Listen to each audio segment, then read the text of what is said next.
Tonight there's gonna be a jailbreak somewhere. Question for you, and answer honestly. How many classic rock bands do you listen to that aren't on a t-shirt at Walmart? Because here's the uncomfortable truth. The 1970s gave us way more than Zeppelin, Sabbath, and Pink Floyd.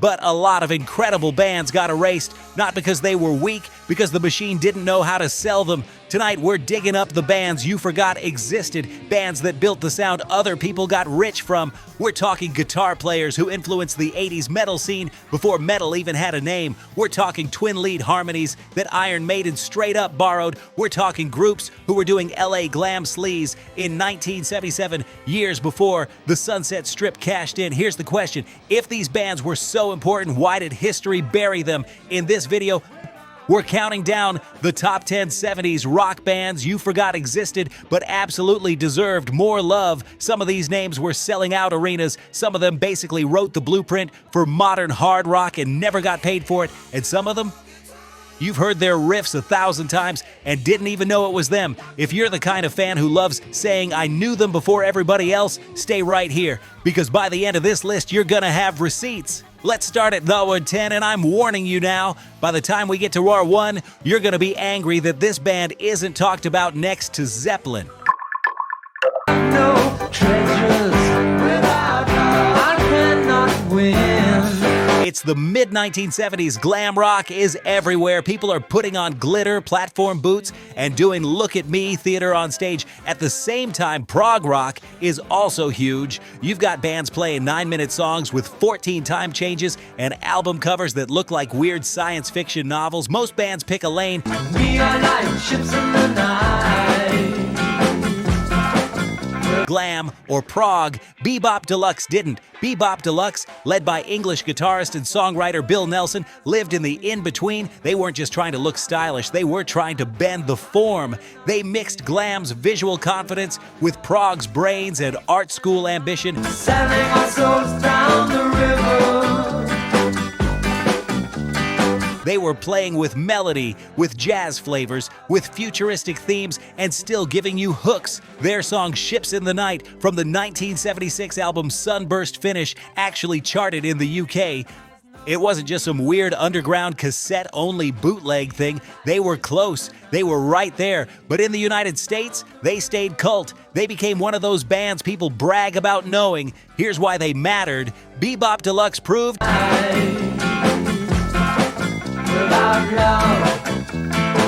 that you could be sharp, stylish, and intelligent without sliding into parody. They weren't the next Bowie, even though labels tried to sell them that way, and they weren't some humorless 10-minute prog jam band either. They lived in that smart, tuneful middle that modern indie rock fans love today. Honestly, a lot of art rock revival groups in the 2000s and 2010s, the ones with sharp suits,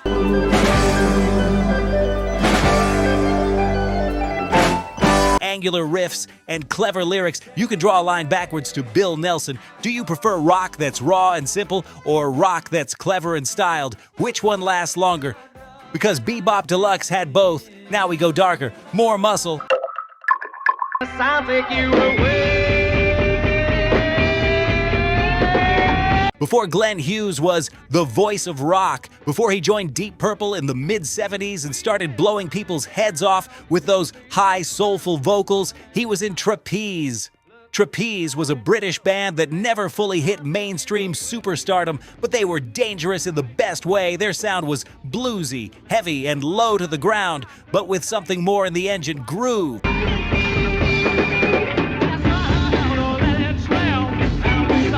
Their track Medusa, released in 1970, is important. Listen to it and you're basically hearing the start of that swaggering, thick 70s hard rock sound that later became the blueprint for a lot of American arena rock. It's heavy, but it's not dumb. It's soulful, but it's not soft. It hits you in the chest.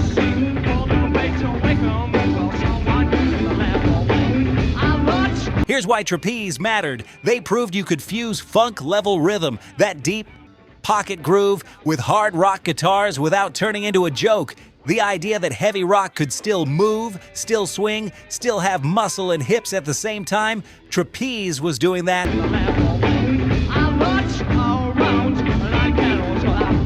What you hear in Trapeze, you later hear in Deep Purple's mid-70s stuff. You hear it in 80s hard rock bands who wanted to be heavy but still sexy. You hear it in bands that added soul and R&B style vocals to guitar music. In other words, people made millions with that sound.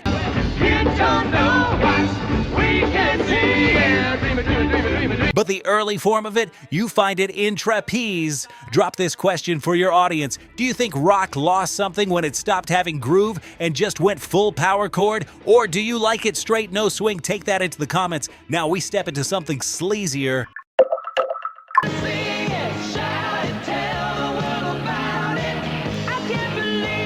Now we talk about Starz. Starz were American, loud, catchy, a little bit dirty, a little bit dangerous, and just a step ahead of their time. Their song Cherry Baby from their 1977 album Violation got radio attention and brushed the US charts. But here's the thing, when you listen to Starz, especially in that 76-77 zone,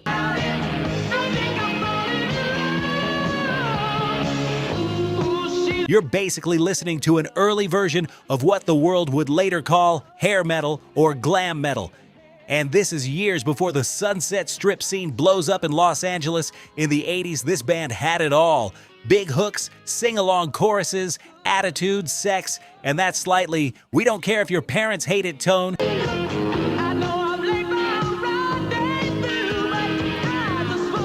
That the 80s later turned into a billion-dollar business, so why didn't Starz explode into arena monsters? Timing, they were too pop for the heavy rock press and too gritty for middle America radio.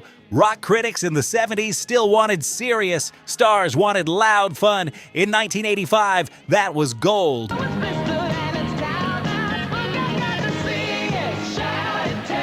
1977, that got you side-eyed. Here's why Starz mattered. They are proof that scenes don't magically appear. The so-called LA glam metal sound of the 1980s. Starz was already doing the blueprint, melodic hard rock with danger. You can literally draw a line from Starz to what would later become Mötley Crüe.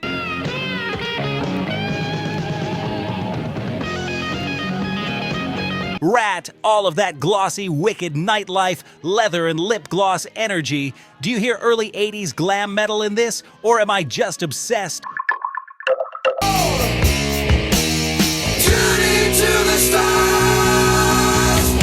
Before April Wine had their bigger US exposure in the early 1980s, songs like Just Between You and Me and Sign of the Gypsy Queen, they were already a force in the 1970s, especially in Canada. April Wine were grinders. This is not a band that just got lucky with one hit. They played hard, they toured hard. Come on, can't you see?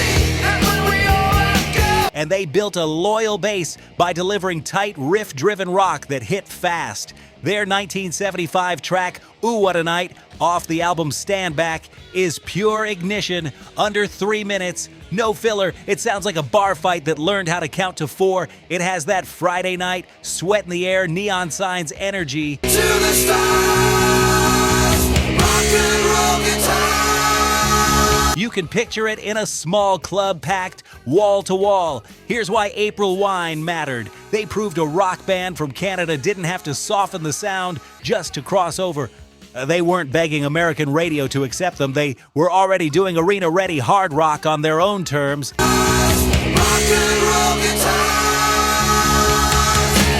In their home country, they were huge. Platinum records, big tours. But in the US, they were respected, but they weren't treated like part of the core story of 70s rock. People act like North American 70s hard rock belongs only to the US and the UK. That's just false. Name another Canadian band from the mid-70s that could walk on stage and go toe-to-toe with anybody from the States.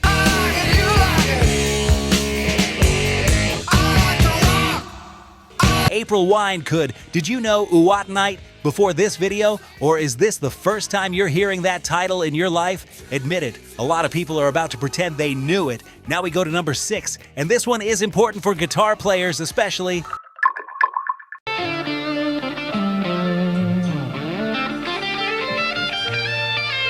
Let's talk UFO. UFO were a British hard rock band that leveled up when a German guitar prodigy named Michael Schenker joined them. When Schenker locked in with UFO in the early mid-70s, something clicked. The sound got sharper, faster, more melodic, more precise, still heavy, but not just sludge. It had architecture. Don't you know I'm going fast?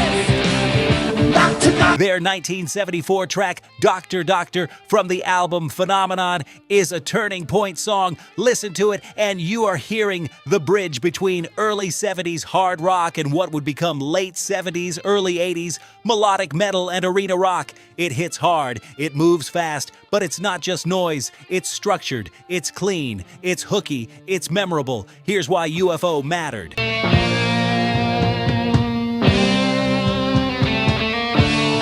In rock, heaviness alone doesn't last. You need something people can remember, a hook, a melody, a guitar line that lives in their head.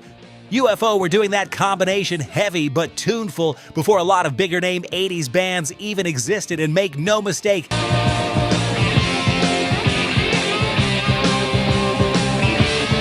the next generation noticed. A lot of future metal players and future stadium rock bands basically studied UFO and said, okay, that's the template. That's how you build a song that can crush live and still get played on radio. A lot of bands made millions with this exact sound. UFO did it first and got crumbs. Do you think guitar heroes today are less memorable?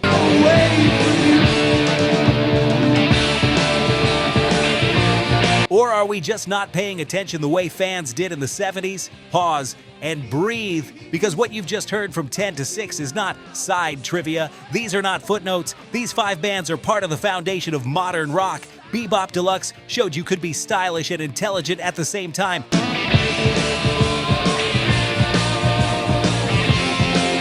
Trapeze fused groove with heaviness and rewired what hard rock vocals could sound like. Starz previewed 80s glam metal before LA gave it a name. April Wine proved Canadian hard rock could stand chest to chest with anybody, and UFO handed the 80s metal scene a roadmap.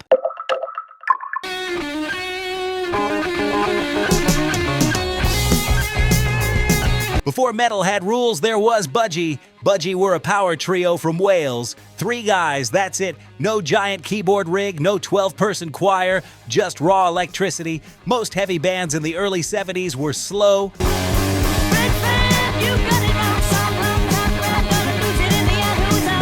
dark, and crushing. Think early Black Sabbath, thick, crawling doom. Budgie heard all that and basically said, cool, what if we just floor it? Their track Bread Fan, released in 1973 on the album Never Turn Your Back on a Friend, sounds like the future. Fast riff, sudden tempo changes, attack.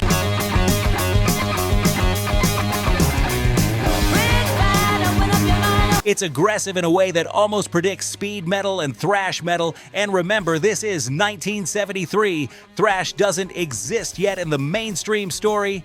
Years later, Metallica covered Bread Fan, which quietly pushed Budgie's name to younger metal fans. That alone tells you the respect level. Here's why Budgie mattered.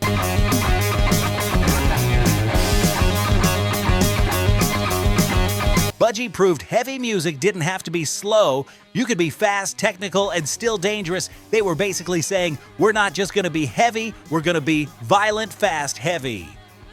That DNA runs forward into late 70s new wave of British heavy metal and then straight into 80s thrash. If Budgie formed today with that exact sound,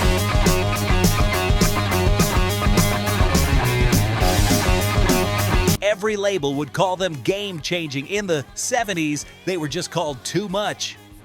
Do you think metal hit its peak in speed and intensity in the 80s? Or did bands like Budgie already peak it in the 70s and we just didn't notice?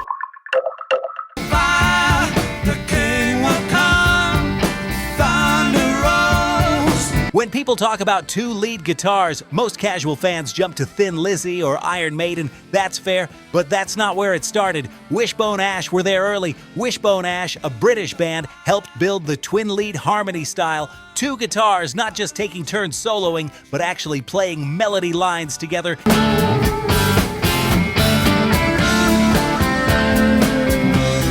intertwining, answering each other like two voices. Their song, The King Will Come, from the 1972 album Argus, is a perfect example. It's not just heavy, there's drama in it. It feels like a medieval story being told with electric guitars. The checkered flag, nights and days. Prophetic, almost cinematic. You can close your eyes and see it like a movie. Here's why Wishbone Ash mattered. They laid the foundation for how a lot of later hard rock and metal would sound live. That idea of two guitars sharing the spotlight, building harmonies.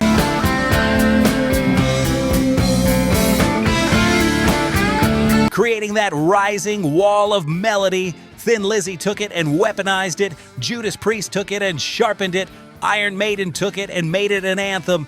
But the brick at the bottom of that tower, that's Wishbone Ash. And here's the crazy part.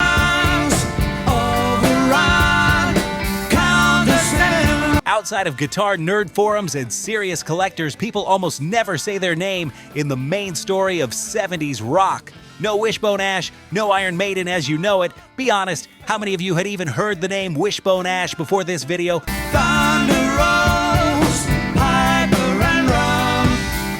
Drop it in the comments right now. I want to see how deep this audience actually goes. Now we move to a band a lot of people actually have heard, but they don't know they've heard them.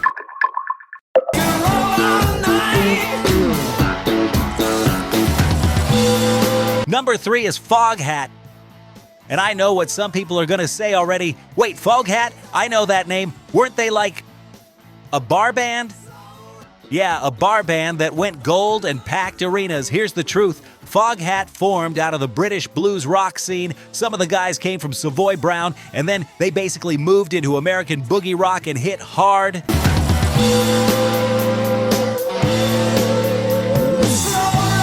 Very hard. Their song Slow Ride from the 1975 album Fool for the City is one of the most famous driving songs in classic rock history. It hit the US Top 40 and the band sold millions of records in the 70s. You've heard Slow Ride in a car, in a bar, in a movie, in a video game.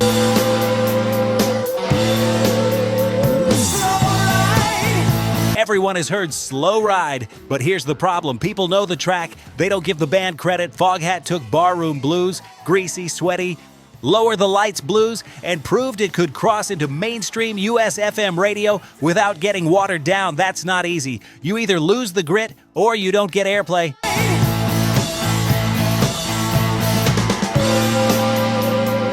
Foghat kept the grit and still got airplay. That is influence. That road trip, open highway, denim jacket sound that we think of as American 70s rock, Foghat helped build that. They belong in that same conversation with 70s road music legends.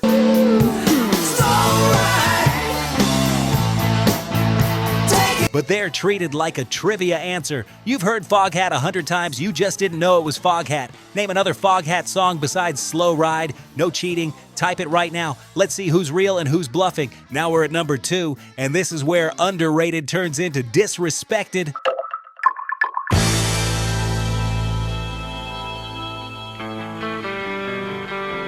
Blue Oyster Cult were different. Most rock bands in the 70s either wanted to be dangerous or poetic or catchy. Blue Oyster Cult said, why not all three? They came out of Long Island and they brought dark lyrics, high-level songwriting, and The Reaper from the 1976 album Agents of Fortune hit the US Top 20. Think about that. A song about mortality, eternity, obsession, and it still became a hit. That's not an accident, that's craft. Here's why Blue Oyster Cult mattered. They proved that rock could be intelligent without being boring.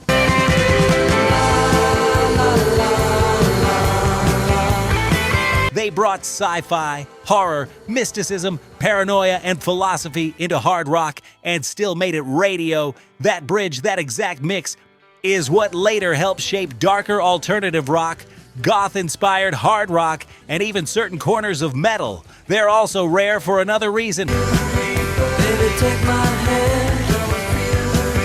We'll be able Metal guys, respect them. Indie rock kids, respect them. That almost never overlaps. And yet, and this part honestly makes me mad, today a lot of people reduce them to one joke, the cowbell band. That is wild disrespect.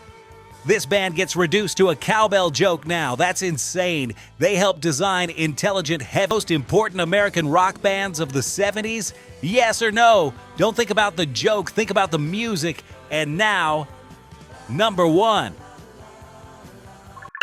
Do you hear what I say? Come under my breath. Here's the thing about Thin Lizzy. If rock history was fair, Phil Lynott would be on as many shirts as Jimi Hendrix. Thin Lizzy came out of Dublin, Ireland. They were loud, they were melodic, they were street-level poetic, and they were beautiful in a way people still don't give them credit for. Let's talk about Phil Lynott.